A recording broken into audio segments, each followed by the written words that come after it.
ஜென்மம் தாண்டி ஒன்ன தோளில் தாங்கணும்.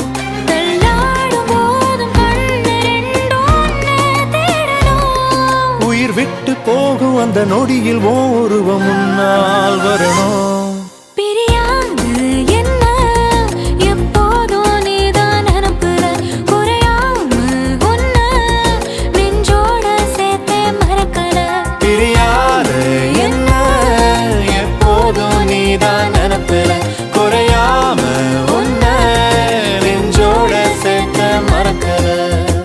ஏதேதோ ஆசை நெஞ்சில சொல்லத்தான் தெரியல, உன்னால கண்ணு தூங்கல, எதுக்குன்னு புரியல.